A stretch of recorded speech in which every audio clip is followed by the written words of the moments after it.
তো যেটা আমি তোমাদেরকে বলেছিলাম যে মরহুম এমএলএ মোরসলিম মোল্লার সঙ্গে আমার একবার সাক্ষাৎকার হয়েছিল। তখন আমি মাধ্যমিক সবে দিয়েছি, মাধ্যমিকের রেজাল্ট বেরিয়েছে সেই সময়। তো যারা পুরনো দিনের স্কুলের ছাত্র আছে তারা জানবে যে আগেকার দিনে আমরা এমপি এমএলএ কারা কে ভোটে দাঁড়িয়েছে এইসব নিয়ে আমরা একদম মাথা ঘামাতাম না, আমরা জানতামও না কে ভোটে দাঁড়ালো কে ভোটে জিতলো।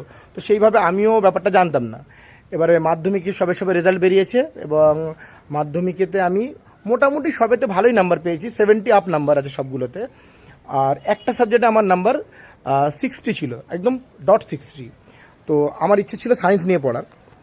এবারে অনেকে বললো দেখ সব তো ঠিক আছে, কিন্তু তোর এই একটা সাবজেক্টে 60 নাম্বার, তুই মনে হয় সায়েন্স পাবি না।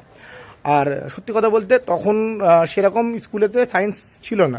আমি যে স্কুলে মাধ্যমিক দিয়েছি সেখানে তো সায়েন্স ছিলই না, আর বর্তমানেও নেই। বর্তমানে ম্যাক্সিমাম জায়গায় আর্টস আছে, ঠিক আছে। তো আমার ভয় লাগলো কি হবে না হবে। তো আমি সব জায়গায় ফর্ম ফিল আপ করার পরেও আমার ভয় লাগছিলো যে আমি সায়েন্স পাবো না হয়তো। তো সেই কারণে আমি কিছু কিছু সিনিয়র দাদাদেরকে বললাম যে দাদা সায়েন্স কি তাহলে পাওয়া যাবে না? তো বললো দেখ তুই তো ফর্ম ফিল আপ করেছিস, তুই একবার এক কাজ কর, এমএলএ সাহেবের সঙ্গে দেখা কর। এবার আমি জানি না এমএলএ সাহেবের বাড়ি কোথায়, কে এমএলএ। তো একটু খোঁজ নিলাম, নিতে তো জানা গেল পুরাতন আখড়ায় ওনার বাড়ি। তো ওনার ভিজিটিং আওয়ার ছিল একটা সময়। তো সেই সময় আমি গেলাম, তো গিয়ে দেখলাম একটা করিডোর মতো আছে, সেখানে সবাই বসে আছে, ভেতরে ওনার অফিস। এবার করিডোরে যেখানে সবাই বসে আছে ওখানে অনেকগুলো আলমারি ছিল এবং আলমারিতে প্রচুর বই ছিল, প্রচুর রকমের বই ছিল। তো আমার ছোটোবেলা থেকে একটু বইয়ের নেশা আছে, তো আমি বইগুলো দেখছিলাম কী কী বই আছে না আছে। অনেকগুলো মানে নানা রকমের বই আছে, ঠিক আছে। আরব রজনী থেকে শুরু করে আরও সমস্ত কাব্য আছে, তারপরে আরও ভালো ভালো অনেক বই আছে, সবগুলো দেখছিলাম। তারপরে উনি সেটা লক্ষ্য করে, তারপরে ভিতরে যেতে উনি আবার আমাকে জিজ্ঞেসও করে যে তোমার পড়তে ভালো লাগে, বই পড়তে ভালোবাসো? আমি বললাম হ্যাঁ স্যার, আপনি কি করে বুঝলেন? উনি বললেন আমি দেখছিলাম তুমি আলমারির কাছে গিয়ে বইগুলো দেখছিলে, তো কি ব্যাপার? তো আমি সব শোনাচ্ছিলাম ওইসব ব্যাপারে। তারপরে উনি অনেক অনেক উপদেশ দিলেন, অনেক কথা বললেন যে দেখো বড় হও তোমরা, পড়াশোনা করো, তোমরা ফিউচার প্রজন্ম, তোমরা যত এগোবে আমরা তত বেশি এগোবো। সত্যি কথা বলতে মানে অ্যাজ এ পলিটিক্যাল পারসন উনি কিন্তু সেই সময় আমার ওনার সব কথা মনে আছে। উনি কিন্তু কোনো পলিটিক্যাল কথা বলেনি। উনি শুধু বললো যে দেখো আমাদের মুসলিম ধর্মের ছেলেপুলেরা অনেক পিছিয়ে আছে, শিক্ষার দিক থেকে অনেক পিছিয়ে আছে। যে তোমরা হয়তো জানো যে 5-এ যখন ভর্তি হয় আমাদের কাছে প্রচুর লোক আসে যে আমাদের ছেলেপুলেগুলোকে ভর্তি করে দিন। তো 5-এ ভর্তির সময় আমরা যখন ভর্তি করি 250, 300, 400 করে ছেলে ভর্তি হয়ে যায়। অথচ মাধ্যমিক যখন দিতে যায় তখন দেখা যায় যে হার্ডলি হয়তো 50টা, 100টা, 150টা ছাত্র। তো মানে এটা আমি নিজেও লক্ষ্য করেছি। আমি যখন স্কুলে ভর্তি হয়েছিলাম আমাদের ABCD অবধি সেকশন ছিল, বাট আমরা যখন এক্সাম দিয়েছি তখন হার্ডলি কতজন হবে, 80 থেকে 100 জন এক্সাম দিয়েছি। তো কতটা পরিমাণে ছেটে যাচ্ছে দেখো। তো সেই রকম ওনারাও তো জানে, ওনারাও তো ব্যাপার স্যাপারটাগুলো বোঝে। তো বললো তো আমি চাই যে আমার যে মুসলিম ভাইয়েরা আছে যারা ব্যাকওয়ার্ড মানে পড়ে গেছে, ব্যাকওয়ার্ড বলতে দেখুন পড়া মানে টাকা পয়সা এগিয়ে যাওয়াটাই কি এগিয়ে যাওয়া? না, একদমই না। কারণ হচ্ছে যে যদি তোমার ভিতরে শিক্ষা না থাকে, তুমি যদি সমাজটাকে না বোঝো, তোমার জাতিকে তোমাকে সমাজে এগিয়ে নিয়ে যেতে হলে তোমাকে অনেক কিছু জানতে হবে, তোমাকে শিখতে হবে। তো আর শিক্ষা কখনো বেকার যায় না। কোনো ছেলে ধরো মানে গ্র্যাজুয়েশন করে বসে আছে, তারপরেও সে কারবার করছে, অনেকে বলছে কি করলি এত পড়াশোনা শিখে এই সমস্ত কাজ। না, শিক্ষা কোনোদিন ছোটো বড়ো হয় না, এটা আমি ওনার কাছে শিখেছি। যে একটা ছেলে অনেক লেখাপড়া শেখার পরেও একটা সাধারণ থেকে সাধারণ কাজ করতে পারে, কারণ শিক্ষাটা মানুষকে ভিতর থেকে সুন্দর হতে শেখায়। তার বিহেভিয়ারটা, তার মানে পৃথিবীকে দেখার তার একটা আলাদা মানে নজরিয়া থাকে, সে সেই জিনিসগুলোকে উন্নতি করে।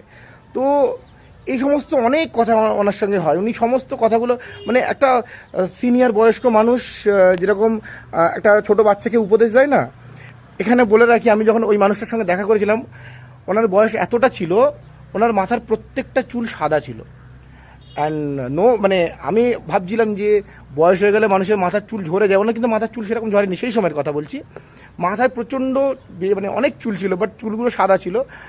এবারে ভদ্রলোক যে সমস্ত কথা বলেছিল না, সেই বাচ্চাবেলার যে মানুষটা ছিল মানে আমি ছিলাম, সেই বাচ্চার মনেতে অনেকটা ঘর করে, যার ফলে পরবর্তীকালে আমি জয়েন করি সায়েন্স নিয়ে পড়াশোনা করার পরে আমি ইঞ্জিনিয়ারিং জয়েন করি এবং আমি আমার ইঞ্জিনিয়ারিং কমপ্লিট করি। এবার ইঞ্জিনিয়ারিং কমপ্লিট করার পরে সেটা আলাদা কথা যে আমি জব সেক্টরে জয়েন করিনি, আমি কিন্তু আবার ফিরে এসেছি আমার ফ্যামিলি বিজনেসে ফিরে এসেছি, আমি আলাদা করে নিজের বিজনেস করছি, সেটা ডিফারেন্ট জিনিস। অনেকে আমাকে বলে যে ইঞ্জিনিয়ারিং করে তোর লাভ কী হলো। দেখো, লাভ লস মোর ইম্পর্টেন্ট জিনিস হচ্ছে শিক্ষা। আজকে আমি মানে আরও 4টে মানুষ যেভাবে পৃথিবীটাকে দেখে না, তার থেকে একটু আলাদা করে দেখা শিখেছি। আজকে অনেক মানুষ আছে যারা হয়তো অন্য ধর্মের মানুষদেরকে অন্য চোখে দেখে, ঘৃণার চোখে দেখে, রাগের চোখে দেখে। আমি কিন্তু দেখি না, কারণ আমি তাদের সঙ্গে পড়াশোনা করেছি, তাদের সঙ্গে ওঠা বসা করেছি। এবার অন্য ধর্মের যেসব মানুষরা আছে তারা হয়তো মুসলিম ধর্মের মানুষদেরকে ভুলভালভাবে দেখে। কারণ দেখুন, যে জিনিসটা আমরা জানি না তার প্রতি একটা ভয় থাকে। তো তারা যখন আমাকে জানলো, তারা মানে আমার ম্যাক্সিমাম ফ্রেন্ড হচ্ছে non Muslim friend, and they are very good friend of mind, একদম মানে মানে মানে বাডি টাইপের ফ্রেন্ড। তো তাদের সঙ্গে আমার এখনও পর্যন্ত খুব ভালো সম্পর্ক আছে। এইবারে যখন আমরা যে জিনিসটা জানবো না তার প্রতি একটা ভয় রয়ে যাবে। ওই জন্য আমি প্রায় দেখেছি যারা শিক্ষা দীক্ষায় কম আছে, যারা ইন্টেলেকচুয়াল বেশি না, বেশি লোকের সঙ্গে ওঠা বসা করেনি, তারা কিন্তু অন্য ধর্মের ব্যাপারে প্রচুর ঘৃণা বলা কথা বলে, প্রচুর হেড স্পিচ দেয়, প্রচুর বাজে বাজে কথা বলে।